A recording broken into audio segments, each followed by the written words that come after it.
Al-Musannif Al-Habib Abdullah bin Alawi bin Muhammad Al-Haddad radhiyallahu ta'ala anhu wa radhah wa nafa'ana bihi wa bi ulumihi fid dharain amin radhiyallahu ankum wa anzala alaihi al-Qur'an fihi hudan lin-nasi wa bayyinatin minal huda wal furqan.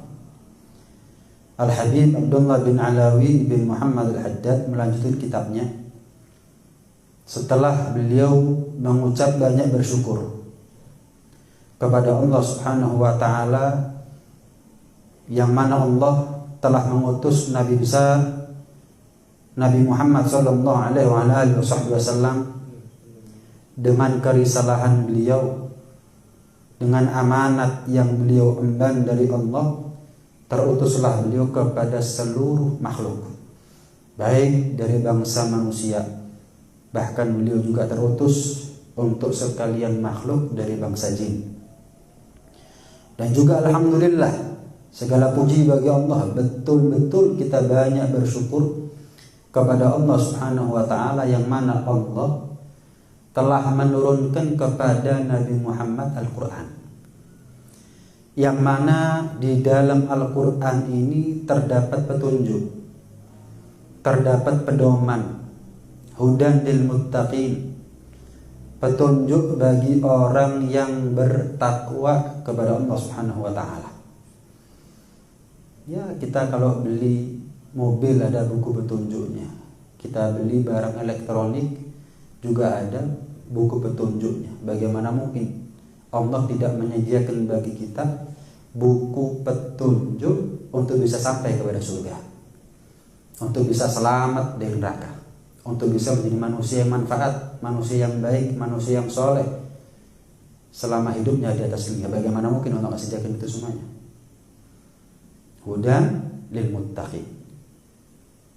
Syahrul Ramadan alladzi unzila fihi al-Qur'an hudan lin-nas wa bayyinatin minal huda wal furqan. Kadang-kadang kita kalau dengar lagu yang gue banget, kalau kata anak muda zaman sekarang, yang aku banget, wah seneng kita. Padahal di lagu itu tidak disediakan solusinya. Cuman kebetulan punya masalah yang sama, kemudian kita tertarik, kita seneng, kita interest, asyik mendengarkan lagu itu. Padahal lagu itu tidak memberikan solusi apapun kepada kita. Hanya karena gue banget, hanya karena aku banget. Bagaimana mungkin kita gak senang baca Al-Quran, sementara dalam Al-Quran bukan Allah sediakan masalah. Justru di dalam Al-Quran kita disediakan jawaban, dikasih solusi, jalan keluar oleh Allah Subhanahu wa ta'ala. Karena itu Al-Habib Ali bin Muhammad bin Husain Al-Habsyi mengatakan, ata'ajjabu minal insan, aku ini heran sama manusia yang mereka selalu sambat, selalu berkeluh kesah dengan mengatakan bidi wa biham, aku ini sumpah karena ini, aku tuh gelisah galau karena itu, wa ma'ahul Qur'an, padahal dia punya Al-Qur'an. Aneh, kapan orang sakit dikasih obat gak diminum obatnya. Setiap hari ngeluh sakit, pergi ke dokter dikasih resep, nggak ditebus obatnya di apotek, nggak diminum obatnya. Aneh orang model ini, setiap hari mengeluh sakit dikasih obat nggak diminum. Sama, kita setiap hari mengeluh punya masalah, Allah sediakan resepnya Al-Quran, Allah sediakan solusinya Al-Quran, Allah sediakan jalan keluarnya, jawabannya dalam Al-Quran. Nggak pernah dia baca, kayak dia nggak punya Al-Quran di rumah. Karena itu baca Al-Quran, kemudian fahami maknanya, kita akan temukan solusi, jawaban dari Allah Subhanahu wa taala. Al-Qur'an itu adalah sesuatu yang wajib untuk kita imani. Al-Qur'an itu adalah penyempurna di antara kitab suci yang lain. Suhufnya Nabi Ibrahim wajib kita iman. Suhufnya Nabi Musa kita wajib beriman. Tauratnya Nabi Musa kita wajib beriman. Zaburnya Nabi Dawud wajib kita beriman. Injilnya Nabi Isa wajib kita beriman. Tapi juga kita wajib untuk beriman kepada Al-Quran. Dan kita wajib beriman bahwa Al-Quran adalah penyempurna daripada segenap seluruh semua kitab suci yang pernah Allah turunkan kepada nabi-nabinya. Kenapa kok kita wajib iman kepada Al-Quran? Ada dua alasannya. Ada dua alasannya. Yang pertama, inna nahnu nazzalna dzikra wa innahu lahafizun. Kami Allah yang telah menurunkan Al-Quran dan kami sendiri. Siapa kami yang dimaksud? Allah sendiri. Allah sendiri yang menjaga keautentikan daripada Al-Quran. Beda sama kitab suci umat terdahulu, para nabi terdahulu. Banyak campur tangan manusia untuk mengotak-ngatik firman-Nya Allah Subhanahu wa taala. Sehingga dikatakan dalam Al-Quran, Allah Subhanahu wa taala berfirman, "Fawailul lilladzina yaktubuna al-kitaba biaydihim thumma yaquluna hadza min indillah liyashtaru bihi thamanan qalila." Celaka, neraka tempatnya bagi mereka yang menulis kitab, entah Tauratnya, entah Zaburnya, entah Injilnya, biaidihim, dengan tangan-tangannya mereka sendiri. Kitab suci Al-Quran direvisi. Ya, kitab suci Injil atau kitab suci Taurat, Zabur, ada rapatnya. Ada yang perlu ditambahi, ada yang perlu dikurangi. Ada yang ditambahi, ada yang dihapus. Kemudian mereka lantas mengatakan, hadza min indillah. Ini adalah firman-Nya Tuhan. Ini adalah firman-Nya Allah Subhanahu wa taala. Liyastaru bihi thamanan qalila.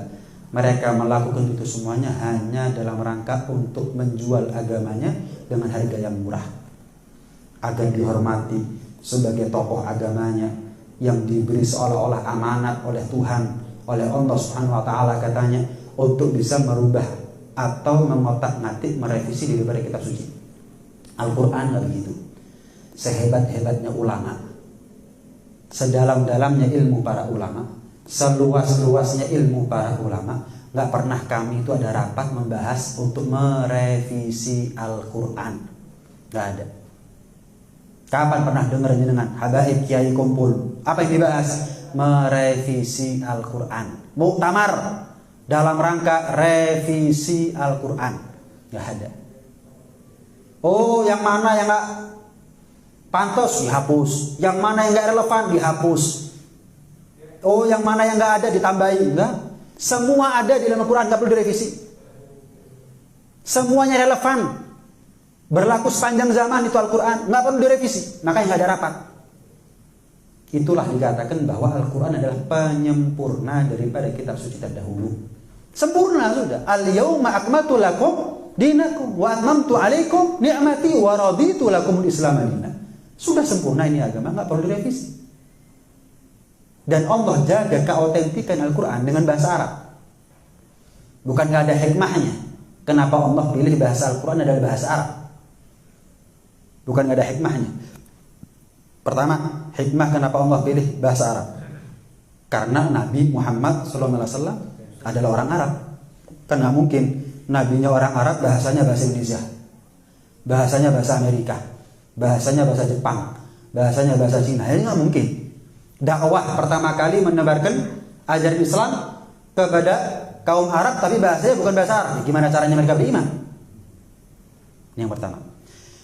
Yang kedua, kenapa kalau Allah pilih bahasa Al-Quran adalah bahasa Arab? Karena bahasa Arab itu unik. Apa uniknya? Bahasa Arab itu berubah titik, berubah makna. Berubah titik, berubah makna. Rohim pakai hak, yang maha penyayang, yang maha pengasih. Rojim pakai jim, ada titiknya, keliru ada titik. Alamat, yang terlaknat. Yang pengasih sama yang terlaknat, jauh nggak? Jauh. Salah. Kemudian misal habbatun sama hayyatun. Habbah artinya biji, hayyatun artinya ular. Beda, jauh artinya. Sampai pernah diceritakan ada seorang santri belajar ilmu agama tapi nggak pakai guru.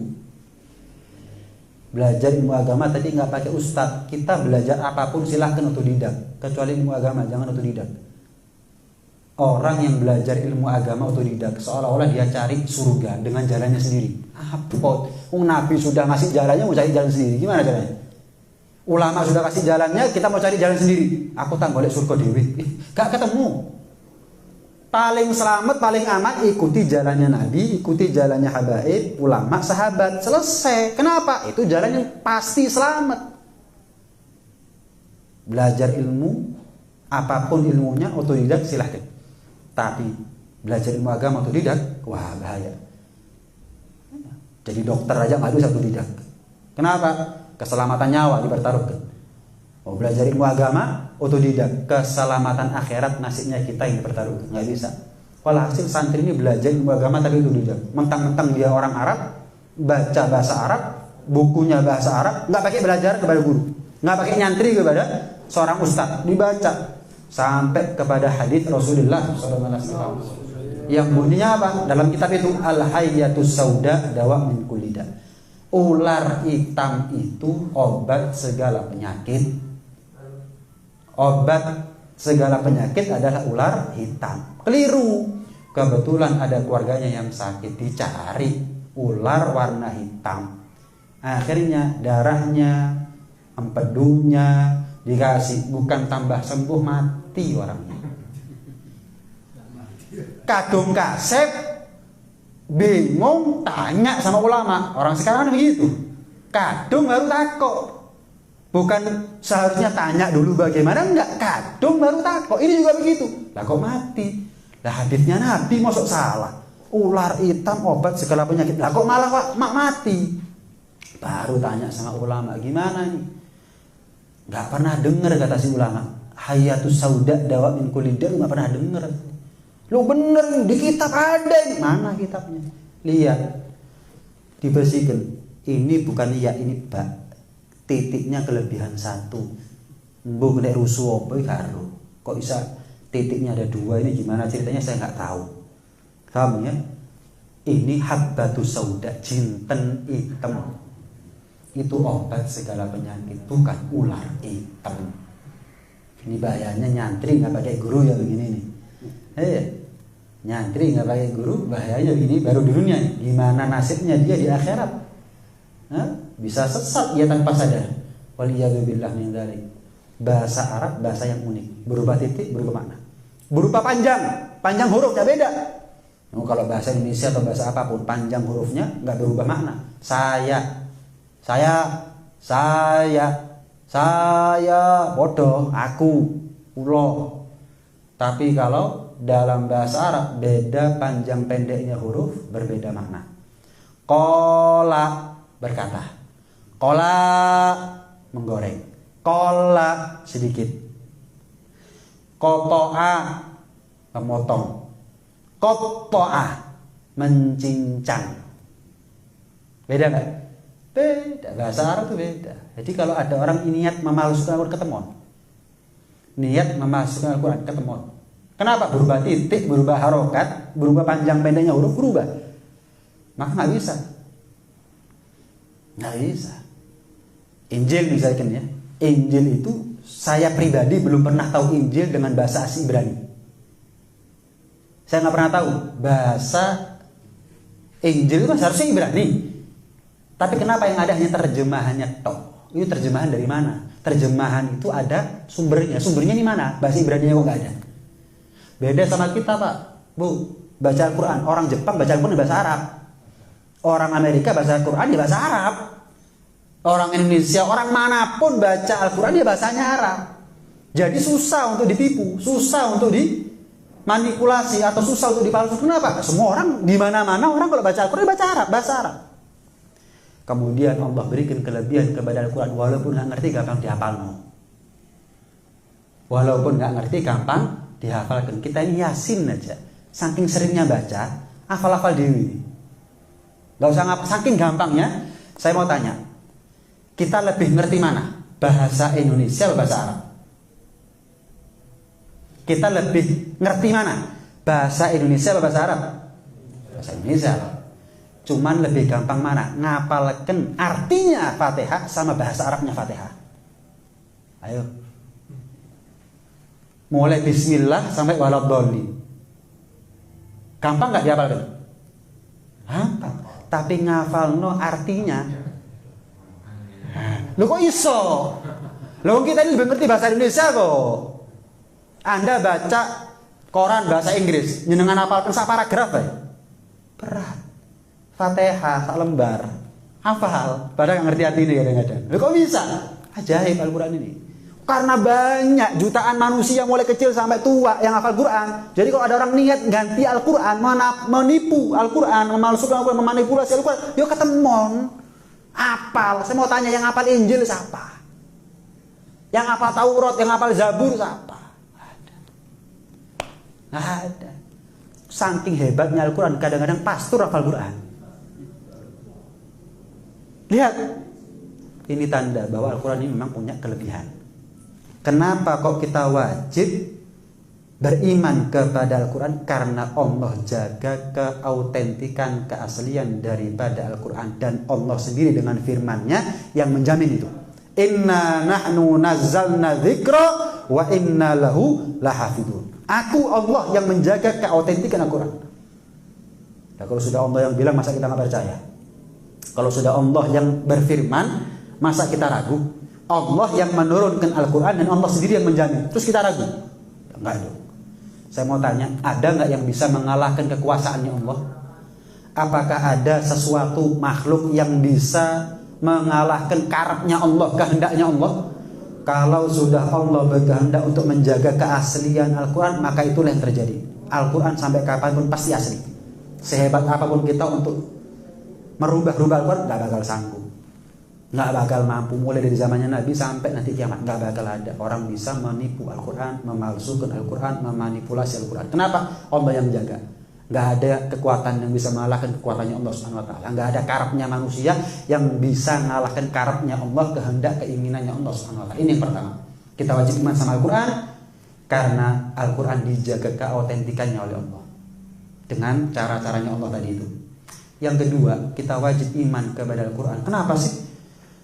Kok kita ini wajib iman sama Al-Quran? Karena banyak di dalam Al-Quran itu hal-hal yang selaras dengan ilmu pengetahuan modern. Selaras dengan pengetahuan modern. Atau ilmu sains istilahnya. Penemuan-penemuan ilmuwan. Banyak yang sama dengan Al-Quran. Bukan ketepaan. Jadi orang baru sekarang tahu, Al-Quran sudah ngasih tahu dari dulu. Contoh, ini nggak ada di selain Al-Quran, nggak ada ini nggak ada ini, nggak ada. Injil tepak, Zabur tepak, Taurat tepak dengan keadaan zaman, nggak ada. Cuma Al-Quran toh. Apa diantaranya? Contoh, Allah Subhanahu Wa Taala berfirman dalam Al-Quran, wa may yurid ayyudillahu yaj'al sadrahu dayyiqan haraja ka'annama yas'adu fis sama'. Barang siapa yang Allah kehendaki terhadap seseorang kesesatannya, Allah jadikan dadanya sempit seperti orang itu naik ke langit. Orang itu Pak, Bu, kalau sudah semakin tinggi posisinya, oksigen semakin menipis, maka dada semakin sempit. Jangan kok pernah naik gunung, keadaan di gunung beda oksigennya dengan keadaan di sini. Dengan kalau naik gunung oksigen tipis. Semakin tinggi posisi seorang, semakin naik ke langit, semakin sempit dadanya karena kekurangan oksigen. Saya mau tanya, ini Al-Quran dibawa oleh Rasulullah SAW dan menyampaikan sesuai dengan realita. Orang itu kalau semakin tinggi posisinya, semakin sempit dadanya karena kekurangan oksigen. Loh, saya mau tanya, Nabi ini pernah kayak naik ke langit, kok tahu bahwa orang itu kalau naik ke langit oksigen menipis, dadanya sempit? Tahu dari mana Nabi? Allah yang kasih tahu. Ini tanda Al-Quran bukan ciptaannya Nabi. Ini tanda kalau Al-Quran bukan ciptaannya Nabi, bukan karya ilmiahnya Nabi, bukan karangannya Nabi, tapi ini adalah firmannya Allah yang diberitahukan oleh Allah kepada Rasulullah. Nggak tahu Rasulullah kecuali Allah ngasih tahu. Lah masuk gini ketepaan. Jelas ya, Nabi nggak pernah naik ke langit kok. Dalam artian, iya, seperti kita kalau naik ke langit itu dulu. Pernah kita keluar angkasa kemudian dada kita sempit. Pernah kita ini naik gunung kemudian oksigen menipis. Itu gambaran. Nabi itu nggak pernah naik gunung. Tapi Nabi tahu. Kenapa? Nabi nggak pernah kok. Nabi dikasih tahu oleh Allah Subhanahu Wa Taala. Ya kalau sudah Allah maha pengetahuannya adalah mutlak, meliputi segala sesuatu. Kemaha pengetahuan Allah adalah meliputi segala sesuatu. Itu contoh yang pertama. Yang kedua, bagaimana Allah takdir ada dua laut, tapi beda sifat. Yang satu air laut, yang satu lagi air tawar. Yang satu warnanya putih, jernih, kebiru-biruan. Yang satu lagi warnanya coklat persis sungai, air tawar. Ikannya nggak nyebrang. Yang ini di laut yang sama ini. Cuman yang ini ikannya air laut, ikan laut. Yang ini ikan air tawar. Nggak nyebrang, kayak ada dindingnya. Kayak akuarium itu ada dindingnya, padahal nggak ada. Jadi kalau di selam itu orang lalu-lalang ya biasa. Tapi ikannya nggak lalu-lalang, nggak nyebrang. Nabi ngasih tahu, ini kan penemuan modern. Nabi ngasih tahu bukan modern, 14 abad, hampir 15 abad yang lalu. Marajal bahraini yaltaqiyan bainahuma barzakhul la yabghiyan. Dia Allah yang telah membiarkan dua lautan mengalir, yang keduanya kemudian bertemu. Antara keduanya ada batas yang tidak dilampaui masing-masing. Kayak ada dinding, ada batas yang tidak melampaui masing-masing. Tapi kalau di Islami ya nggak ada dindingnya. Itu murni kehendaknya Allah Subhanahu Wa Taala. Jelas ya? Kemudian contoh yang lain tentang garis edar daripada matahari dan bulan.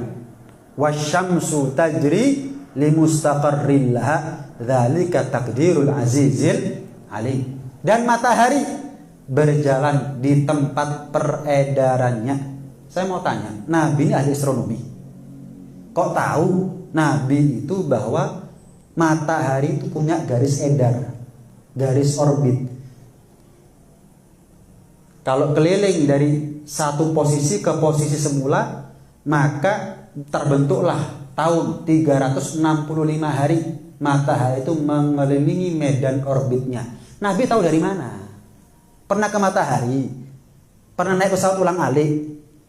Allah yang kasih tahu. Ini sekali lagi tanda bahwa Al-Quran itu benar. Masuk ketapaan mana? Oh balik-balik ketapaan gitu loh. Bukan ketapaan. Ini juga tanda selain Al-Quran itu adalah hak, makanya kita wajib beriman. Al-Quran ini bukan karyanya Rasulullah, ini murni firmannya Allah. Nabi nggak tahu, Allah yang kasih tahu. Allah yang kasih tahu. Wal qamara qaddarnahu manazil hatta adaka urjunil qadim. Dan kami Allah telah tetapkan bagi bulan posisi-posisi, manzilah-manzilah, sehingga setelah dia sampai, bulan sampai ke manzilah yang terakhir, kembalilah dia sebagai bentuk tandan yang tua, sabit. Dimulai dari sabit, berakhir pada sabit. Ya. Setiap hari bulan itu berubah bentuknya. Setiap hari itu bulan berubah bentuknya. Dimulai dari bentuk sabit, diakhiri dengan bentuk sabit. Paham ya? Dari mana Nabi tahu? Nabi bukan ahli astronomi kok. Allah yang kasih tahu. Contoh yang lain. Allah Subhanahu wa taala berfirman gimana? Fa inna khalaqnakum min turab, thumma min nutfatin, thumma min 'alaqatin, thumma min mudghatin mukhallaqatin wa ghairi mukhallaqatin linubayyana lakum ila akhiril ayat. Yang artinya apa? Sesungguhnya kami Allah telah menjadikan kamu manusia dari tanah, kemudian dari setes mani, kemudian dari segumpal darah, kemudian dari segumpal daging. Ada yang sempurna, ada yang tidak sempurna. Dari mana Rasulullah tahu? Ahli biologi, dokter kandungan itu Rasulullah. Tanah, mani, segumpal darah, segumpal daging. Dari mana Rasulullah tahu? Kalau bukan karena Allah yang kasih tahu. Kalau sudah begini, masa kita nggak iman sama Al-Quran? Iman sama Nabi tapi nggak iman sama Al-Quran? Ya nggak mungkin dong. Iman sama Nabi konsekuensinya harus iman kepada apa yang dibawa sama Nabi. Dan paling agungnya mukjizatnya Nabi adalah Al-Quran. Bukan membelah bulan, paling agungnya mukjizatnya Nabi. Bukan Isra dan Mi'raj, paling agungnya mukjizatnya Nabi. Al-Quran adalah paling agungnya mukjizat Nabi. Kalau membelah bulan kita nggak tahu. Kita iman, tapi kita nggak pernah melihat secara nyata. Isra dan Mi'raj Nabi kita iman. Nabi itu Isra dan Mi'raj, tapi kita nggak pernah lihat. Nabi itu manggil pohon. Iya, kemudian perintah kembali itu pohon. Syahadat di depan Nabi. Kita iman, tapi kita nggak tahu. Apapun mukjizatnya Nabi, kita iman, tapi kita nggak tahu, nggak pernah menyaksikan. Tapi kalau Quran, kita iman, kita menyaksikan keajaibannya. Kita menyaksikan keajaibannya, kita menyaksikan relevansinya. Nggak ada apa yang terkandung di dalam Al-Quran yang tidak relevan, yang tidak sesuai dengan kondisi zaman, atau bertentangan dengan ilmu pengetahuan sains modern, bertentangan dengan penemuan ilmuwan. Enggak ada. Sampai pernah diceritakan seorang profesor masalah 2 air dalam 1 laut tadi itu. Dia membuat satu riset penelitian dengan kejadian tersebut. Wah, dengan bangganya dah. Dia bawa itu hasil penelitiannya. Kemudian dia takdirnya Allah ketemu sama seorang profesor muslim. Wah, hasil karya ilmiahnya dia yang berjilid-jilid itu dibaca sama profesor muslim. Dengan entengnya profesor muslim mengatakan, saya sudah tahu dari dulu ini. Loh gimana? Ini nggak ada yang nemukan kecuali saya. Katanya siapa? Nabi kami, Nabi Muhammad sudah lebih tahu. 15 abad yang lalu lebih tahu daripada kamu. Dari mana kamu tahu? Ini Al-Quran. Coba baca terjemahannya. Seperti yang saya baca tadi, marajal baharaini yaltaqiyan bainahuma barzakhun la yabghiyan. Kaget masuk Islam. Dia pikir dia yang pertama kali nemukan. Enggak taunya Nabi Muhammad udah lebih dulu tahu 15 abad yang lalu. Padahal Nabi Muhammad bukan ahli kelautan. Kok iso ero? Nabi yang nyiptakan laut kok, Allah yang nyiptakan laut kok. Ya Allah yang ngasih tahu. Di laut itu ada begini. Gunung yang warna-warni ada dalam Al-Quran. Ternyata ada gunung warna-warni baru sekarang ketahuannya. Di daerah Cina. Tapi Al-Quran udah dari dulu. Gunung wal jibala autada. Kalau nggak bisa apa mas? Biar enak, biar khusyuk. Kalau nggak bisa nggak apa-apa.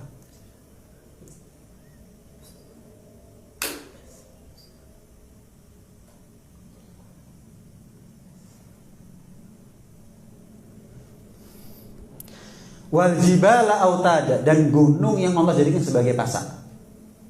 Gunung yang Allah jadikan sebagai pasak. Bumi ini 2/3-nya adalah lautan, 1/3-nya hanya daratan. Daratan hanya 1/3. Ibarat air, ada gabus yang ngambang. Gabus itu disentuh kanan, gerak ke kanan, disentuh kiri, gerak ke kiri. Daratan ibarat gabus di atas air. 2/3-nya lautan kok, sisanya adalah daratan. Tapi bagaimana Allah ciptakan wal jibala autada. Gunung itu Allah jadikan sebagai pasak. Gunung itu kita lihat ada di atas, itu kan sampai mengakar sampai di bawah, di dalam. Bahkan di dasar laut pun juga ada gunungnya di situ. Jelas ya? Bahkan kadang-kadang kita sering nyaksikan bagaimana ada lava yang keluar dari dasar lautan. Nanti kita bahas ini. Bagaimana Allah ciptakan panas itu tidak bisa mengeringkan laut. Laut, dinginnya air laut di kegelapannya, di kedalamannya tidak bisa membuat dingin lava tadi itu. Nanti ada itu. Kaji Al-Quran itu semuanya. Luar biasa dah. Nggak ada alasan kita ini nggak iman sama Al-Quran, nggak ada. Nggak ada sama sekali. Jelasnya. Jadi Allah jadikan. Lah kalau nggak ada pasaknya ya kita ini kalau gerak, ikut gerak nih tanah ini seharusnya. Maka Allah ciptakan yang namanya gunung. Gunung itu apa yang kuat mengakar ke dalam, apa yang lemah. Anda boleh tanya ahli apa pergunungan namanya ini? Neurologi. Geologi mungkin ya? Geologi. Gunung itu kalau kuat nanamnya ke bawah. Tapi kalau lemah maka mencuat ke atas. Yang kita lihat itu hanya permukaannya. Kadang-kadang gunung yang kita lihat tingginya sekian ribu meter, di bawahnya itu lebih dalam. Misal Gunung Semeru 3686 meter di atas permukaan laut. Itu kadang-kadang di bawahnya mengakar kuat untuk bisa nahan geraknya kita di atas tanah. Gerak kita bangun apapun nggak gerak ini tanah. itu lebih dalam daripada 3.686 mdpl. Kenapa? Itu yang paling kuat. Saya mau tanya, pohon yang paling kuat yang di atas apa yang di bawah? Bawah. Sama gunung itu yang paling kuat yang di bawah. Itu fungsinya gunung, pasak kok. Pasak itu yang kuat yang di atas. Yang kelihatan di atas. Yang di bawah. Makanya kita ini gerak. Truk tronton. Wah, apa aja benda berat lewat nggak gerak. Kenapa? Pasaknya bukan cuma satu. Di Indonesia aja ada berapa gunung? Di Pulau Jawa aja ada berapa gunung? Yang sekitar Malang aja ada Semeru, ada Bromo, ada Arjuno, Welirang. Banyak itu jadi pasak semuanya, dan pasak itu yang kuat di subhanallah. Ini Al-Quran jelaskan. Lah kalau ilmu geologi kan baru ketemu. Masa dari 15 abad yang lalu sudah ada ilmu geologi? Ada. Ilmu geologi, astronomi, arkeologi, ilmu apapun kelautan baru Al-Quran 15 abad yang lalu. Yang bawa Nabi, maaf Nabi itu nggak bisa baca, nggak bisa nulis. Itu adalah untuk menunjukkan bahwa Nabi itu benar. Nabi itu nggak bisa baca, nggak bisa nulis, tapi Al-Quran kok bisa jelaskan semuanya. Ini tanda kalau Al-Quran bukan dari Nabi. Nabi itu nggak bisa baca, nggak bisa nulis kok. Nabi itu kirim surat menjadikan Sayyidina Ali sebagai sekretaris. Kalau menerima surat menjadikan sahabat untuk baca. Bukan kekurangan itu sebetulnya. Memang Allah takdir seperti itu biar apa? Biar orang yakin bahwa Al-Quran bukan karyanya Nabi. Nggak bisa baca, nggak bisa nulis, kok bisa bikin Al-Quran gimana ceritanya? Bahasanya indah, kemudian benar semuanya. Nggak mungkin sama sekali.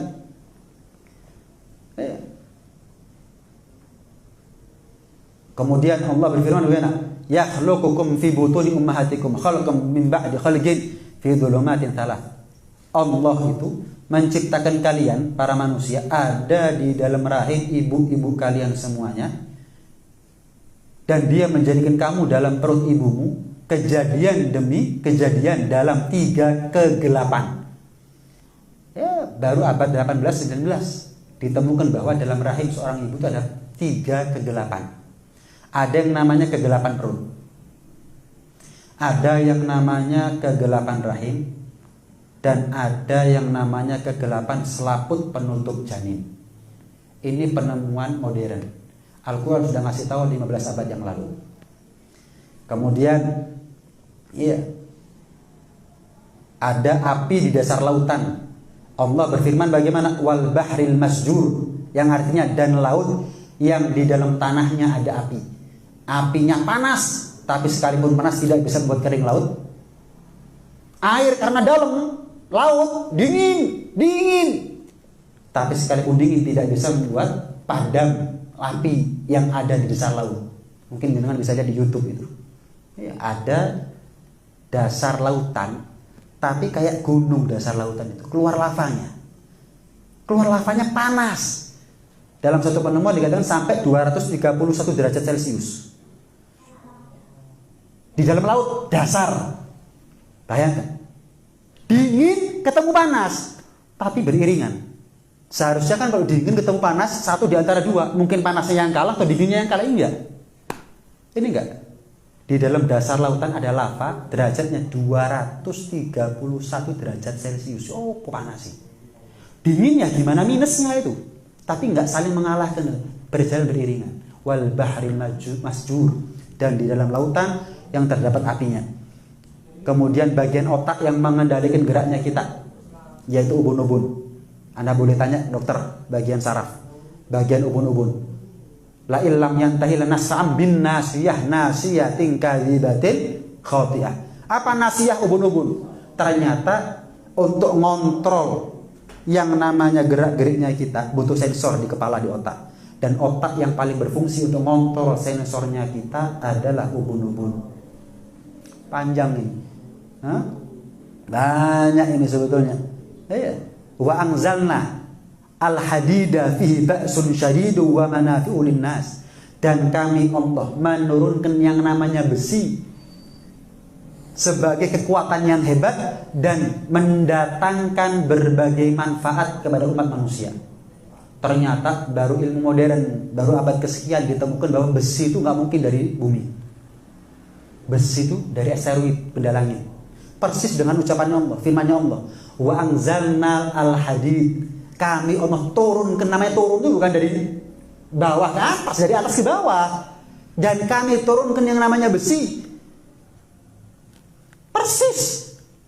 Gini masuk ke iman sama Al-Quran. Ya apa coba? Ya memang betul-betul gak dikehendaki dapat hidayah dari Allah Subhanahu wa taala. Alhamdulillah kita gak perlu soro-soro untuk iman sama Al-Quran. Gak perlu percaya dulu baru iman. Kita percaya, kita iman. Apalagi ternyata apa yang kita imani tepat semuanya, benar semuanya itu semuanya.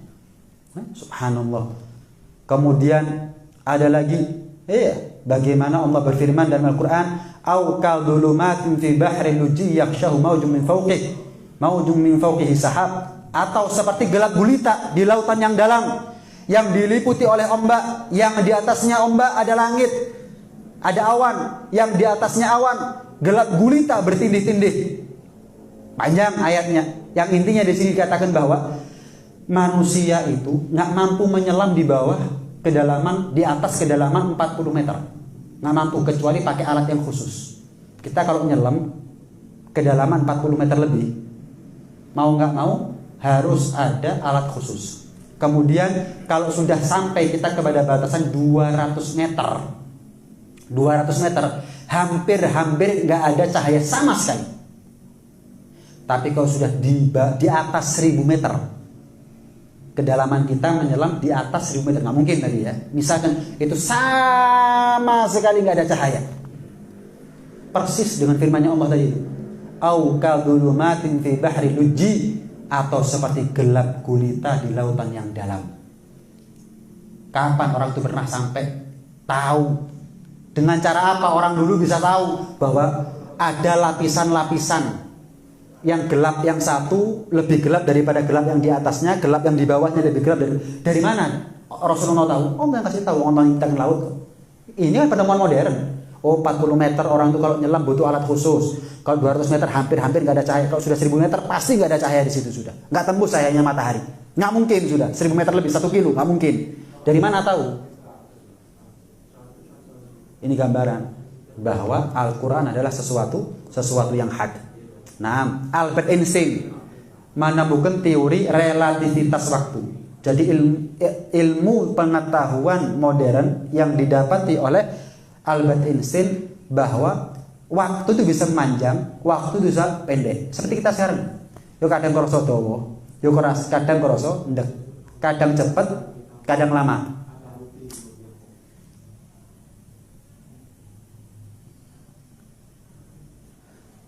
Allah Subhanahu wa taala berfirman, "Wa inna yawman 'inda rabbika ka'alfi sanatin mimma ta'udun." Sehari di akhirat itu sama seperti 1000 tahun ada di atas dunia.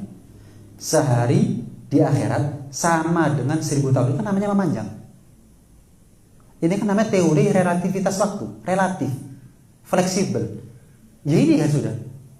Cuman ilmu pengetahuannya Albert Einstein nggak sama dengan ilmu pengetahuannya Rasulullah SAW. Albert Einstein dari logika, tapi kalau Rasulullah SAW dari Allah Subhanahu Wa Taala. Ini kan relatif. Albert Einstein baru kapan meninggal? Rasulullah SAW bawa kabar ini berapa tahun yang lalu, berapa abad yang lalu. Wa inna yauman inda rabbika ka'alfi sanatin mimma ta'udun. Panjang sebetulnya. Walhasil, ya banyak di antara hal-hal yang bisa kita imani daripada Al-Quran. Mudah-mudahan Allah jaga iman dan Islam kita semuanya. Termasuklah kita di antara mereka yang mendapat syafaat Al-Quran berkat imannya kita kepada Al-Quran. Amin ya rabbal alamin. Sampai di sini mungkin ada yang mau ditanyakan, monggo. Fadhal.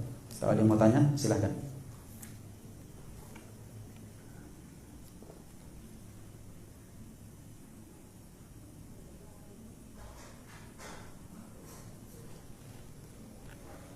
Ada. Mudah-mudahan jadi ilmu yang manfaat, barakah, berkah di dunia akhirat. Amin ya rabbal alamin. ربنا انفعنا بما علمتنا رب علمنا الذي ينفعنا ربي فقهنا وفقه أهلنا